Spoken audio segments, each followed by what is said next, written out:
প্রিয় ভাইয়েরা, মোবাইল ফোনের ব্যবহার প্রসঙ্গে বেশ কিছু নীতিমালা, শরীয়ী নীতিমালা আমাদের মাথায় থাকা দরকার। তার ভিতরে একটা হলো, এটার ক্ষেত্রে মিতব্যয়ী হওয়া দরকার। সব কিছুতেই ইসলাম আমাদেরকে মিতব্যয়ী হেতু শিখায়, অর্থাৎ আমরা প্রয়োজনের অতিরিক্ত ব্যবহার করব না। এ যুগে সবচাইতে বেশি ব্যবহার করা যে যন্ত্রটা, সেটার নাম হলো মোবাইল ফোন। এর চাইতে বেশি ব্যবহার করা হয় এরকম কোনো যন্ত্র আছে? সারা পৃথিবীর পূর্ব থেকে পশ্চিম, উত্তর থেকে দক্ষিণ পর্যন্ত যত মানুষ আছে, আমাদের প্রত্যেকটা মানুষের সারাদিনের ভিতরে যত যন্ত্র সবচেয়ে বেশি ব্যবহার করি আমরা, গড়ে গড়ে সব মানুষ মিলিয়ে, সেটা হলো এই মোবাইল ফোন। ঠিক না বেঠিক? এই মোবাইল ফোন ব্যবহার করতে গিয়ে এত পরিমাণ অপচয়, সময়ের অপচয় আমরা করি, মুখের অপচয় এত বেশি আমরা করি, যেটার কারণে কিয়ামতের ময়দানে আল্লাহর কাঠগড়ায় দাঁড়াতে হতে পারে। একজন মুমিন প্রতিটি কাজের সময় তার স্মরণ হবে, আমার এই কাজটা হয় নেকামলের পাল্লায় উঠবে, আর না হয় বদামলের পাল্লায় উঠবে। আমার এই কাজটা হয় আমাকে জান্নাতে যেতে সহায়তা করবে, আর না হলে জাহান্নামে যেতে সহায়তা করবে। দুইটার একটা। ঠিক না বেঠিক? অতএব মোবাইল ফোন ব্যবহার করার সময় খুব বেশি খেয়াল রাখতে হবে, অপ্রয়োজনীয় কথা, অপ্রয়োজনীয় ব্যবহার যেন না হয়। আজকাল মোবাইল ফোনের ব্যবহারটা অনেক ক্ষেত্রেই নেশার মতো হয়ে গেছে। একজন নেশাখোর যেরকম নেশা ছাড়া বাঁচে না, একজন মোবাইল ইউজার অনেকেই আছেন যে মোবাইল ছাড়া তার বাঁচা সম্ভব না, সে ডাইরেক্ট হয়ে গেছে। তার কথা কি বলবো, বড়দের কথা কি বলবো, ছোট ছোট পোলাপাইন বাচ্চাগুলোরও এমন বদ অভ্যাস আমরা তৈরি করছি আজকাল, যে মোবাইল ফোন হাতে না দিলে দানা পানি বাবু মুখে নেয় না। কি বলেন? বেশিরভাগ শিশুদের এই সমস্যা কিনা? অর্থাৎ বাপ মা তো রুগী হয়ে গেছে, সন্তানরাও কি বানাই ফেলছি আমরা? রুগী বানাই ফেলছে। তারা মোবাইল ফোন ছাড়া খানা খায় না, কথা শুনে না, বায়না ধরে মোবাইল ফোন দিতে হবে, এরপরে সে খাবে বা কথা শুনবে। প্রিয় ভাইরা, এটা একটা রোগ, এটা একটা রোগ। মোবাইল ফোন ব্যবহার করার ক্ষেত্রে আমি যদি অতিরিক্ত ব্যবহার করি, প্রয়োজনের চাইতে বেশি ব্যবহার করি, তাহলে তার জন্য আল্লাহর কাছে জবাবদিহি করতে হবে কি হবে না? কথা বলার ক্ষেত্রে আমরা বিশেষ করে প্রবাসীদের এই সমস্যাটা সবচাইতে বেশি। মোবাইল ফোনে এত বেশি কথা বলি আমরা, যা প্রয়োজনের চাইতে অনেক বেশি। অনেকেই আছে দিনের ভিতরে 2 ঘন্টা 3 ঘন্টা মোবাইলে ফ্রি অ্যাপস গুলাতে নেটে কথাবার্তা বলে। ঠিক না বেঠিক? এত বেশি কথা বলি যে কথা বলতে বলতে বলতে কানও নষ্ট হয়ে যায়। আমরা আজকালকার যুগে যত ঝগড়া করি, বিশেষ করে প্রবাসীরা, সমস্ত ঝগড়াগুলো হয় কোথায়? মোবাইলে। কারণ সরাসরি ঝগড়া করার মতো তৌফিক তো হয় না। 2-4 বছর পরে 2 মাস 3 মাসের ছুটিতে গেলে তখন তো ওই নতুন নতুন একটা ভাব যাইতে, মহব্বতের ভাব যাইতে 2-3 মাস যায়, ঝগড়া করার সুযোগই পাই না।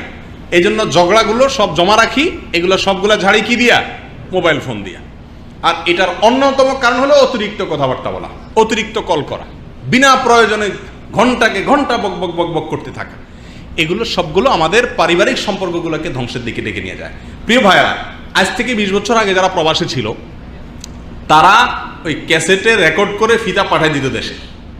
জানেন তো আপনারা? 2 বছরে 1 বছরে একটা ফিতা পাঠাইতো বাড়ি থেকে, আবার ওই রকম ক্যাসেটের ফিতা রেকর্ড করে আবার পাঠাই দিত। ঠিক না বেঠিক? এই ছিল একমাত্র যোগাযোগের ব্যবস্থা। তখন একটিবারের জন্য ঝগড়া হইতো বলে আমার মনে হয় খুব একটা খবর পাওয়া যেত না। কি বলেন? তখন যারা প্রবাসী ছিল তাদের পরিবারের সাথে ঝগড়া হইতো এরকম, এখন যেরকম হয় ঝগড়া হওয়ার প্রশ্নই নেই, সুযোগই নেই, চান্সই নেই। যত কথা তত ঝগড়া। মান কাসুরা লাগাতুহু কাসুরা গালাতুহু। আরবি প্রবাদে বলা আছে একটা কথা, যে কথা বেশি বলে তার ভুল বেশি হয়। মোবাইল ফোনে যত বেশি কথা বলবেন তত ঝগড়া হবে, তত ঝামেলা, গ্যাঞ্জাম, ফাসাদ হবে। বিশেষ করে যদি কোনো গ্যাঞ্জাম লেগেই যায়, সাথে সাথে মোবাইল ফোনটা কাইটা বন্ধ করে ধুয়ে দেন বালিশের নিচে। 2 দিন চুপচাপ থাকেন, 3 নম্বর দিন কল করেন, দেখবেন ইনশাল্লাহ ঝগড়া মগড়া সব ফিনিশ হয়ে গেছে। আর আমরা কি করি, যদি কথা দেখি যে ঝগড়া লাগবো, তো তাড়াতাড়ি কার্ড আরেকটা ঢুকাই নিই। শয়তান আমাদেরকে এমন ক্ষতি করে, সম্পর্কটাও নষ্ট হয়, মোবাইলের ব্যালেন্সটাও শেষ হয়, সময়ও নষ্ট হয়, কানটাও নষ্ট হয়, মাথাটাও নষ্ট হয়, ডিউটিও নষ্ট হয়, সম্পর্কটাও নষ্ট হয়, সব নষ্ট। খাজিরাত দুনিয়াওয়ালা আখের। ঝগড়া লেগে গেছেন, প্রবাসে আছেন, সঙ্গে সঙ্গে মোবাইলটা কি করেন? কাইটা দেন। 2 দিন পরে দেখবেন অটোমেটিকলি সব ওই পাশে এই পাশে সব পাশে শীতল বাতাস বইয়া সব ঠান্ডা হয়ে গেছে। এরপরে দেখবেন কথা যা বলবেন ব্যালেন্সে আসবে। কথা বুঝে আসছে ভাই? আল্লাহ আমাদেরকে তৌফিক দান করুন। তাহলে ভাই, অতিরিক্ত কথা বললে 1 পয়সা নষ্ট হয়, 2 সময় নষ্ট হয়, 3 ঝগড়াঝাটি হয়, নানা রকমের ফিতনা সৃষ্টি হয়। এই জন্য মোবাইল ফোনের ব্যবহারের ক্ষেত্রে আমাদের মিতব্যয়িতার দিকে খেয়াল রাখা উচিত। বিশেষ করে নেটের ব্যবহার এত বেশি হয়ে গেছে এখন আমরা 24টা ঘন্টা মুনাজাতের উপরে থাকি। সারাদিনই কিসের উপরে থাকি? মুনাজাতের উপরে থাকি। মুনাজাত বুঝুন তো?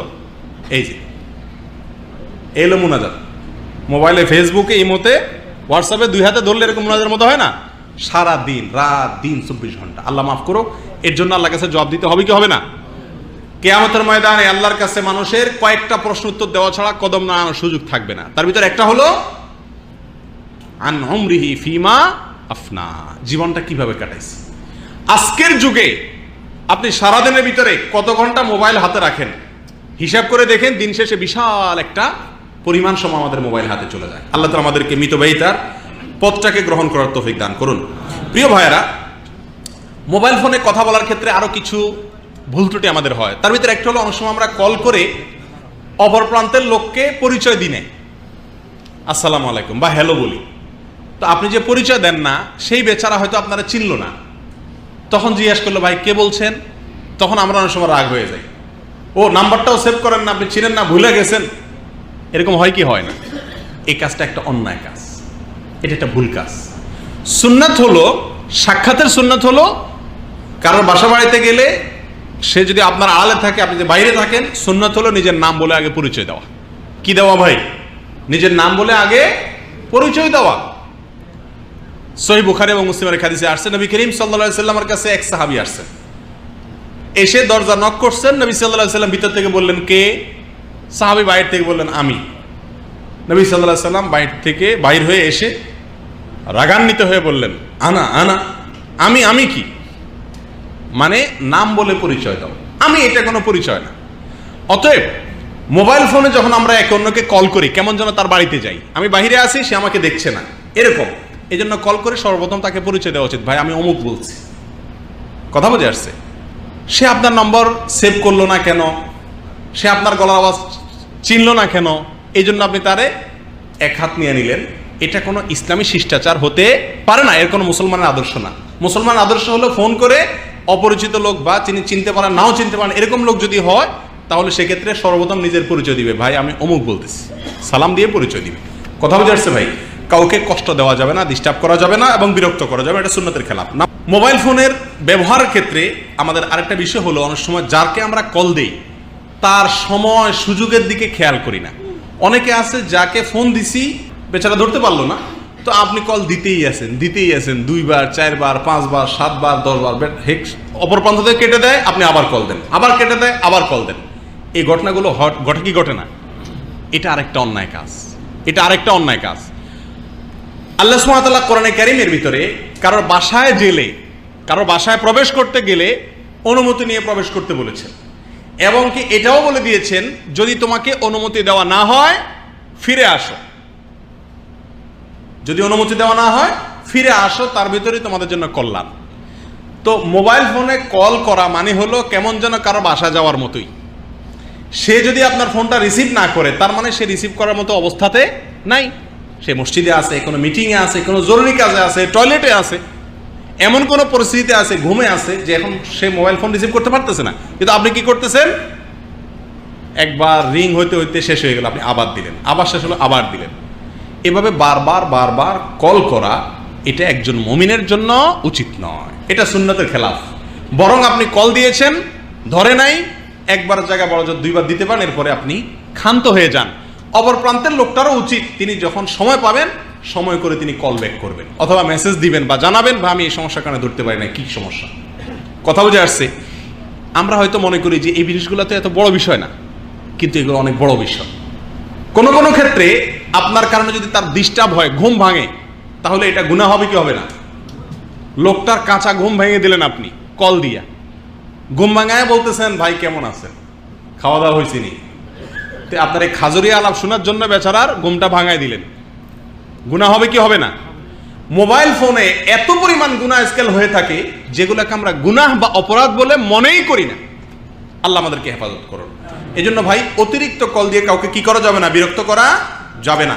সময় বুঝে কল দেওয়ার চেষ্টা করতে হবে, সময় বুঝে কল দেওয়ার চেষ্টা করতে হবে। কারণ আমরা সবাই হাদিস জানি, সবাই জানি হাদিস, আল মুসলিমু মান সালিমাল মুসলিমুনা মিন লিসানিহি ওয়া ইয়াদি। মুসলমান সে যার হাত আর মুখ দ্বারা অন্য মুসলমান কষ্ট পায় না, নিরাপদে থাকে। আপনি ফোন দিতে দিতে দিতে ব্যতিক্ত করে ফেললেন, কষ্ট দিলেন কি দিলেন না? আমরা মনে করি কষ্ট দেওয়া মানে হলো হাত দিয়ে মাইর দেওয়া, এটা হলো কষ্ট দেওয়া। মোবাইল ফোনে কল দিতে দিতে বেচারা ডিস্টার্ব করে দিলেন, টয়লেটে গেছে বেচারা, টয়লেট সারবেন, সেখানে টয়লেট সারতেই দিলেন না এমন কল দেওয়া দিলেন, ঘুমাইতেই দিলেন না এমন কল দেওয়া দিলেন, তারে কষ্ট দেওয়া হলো কি হলো না?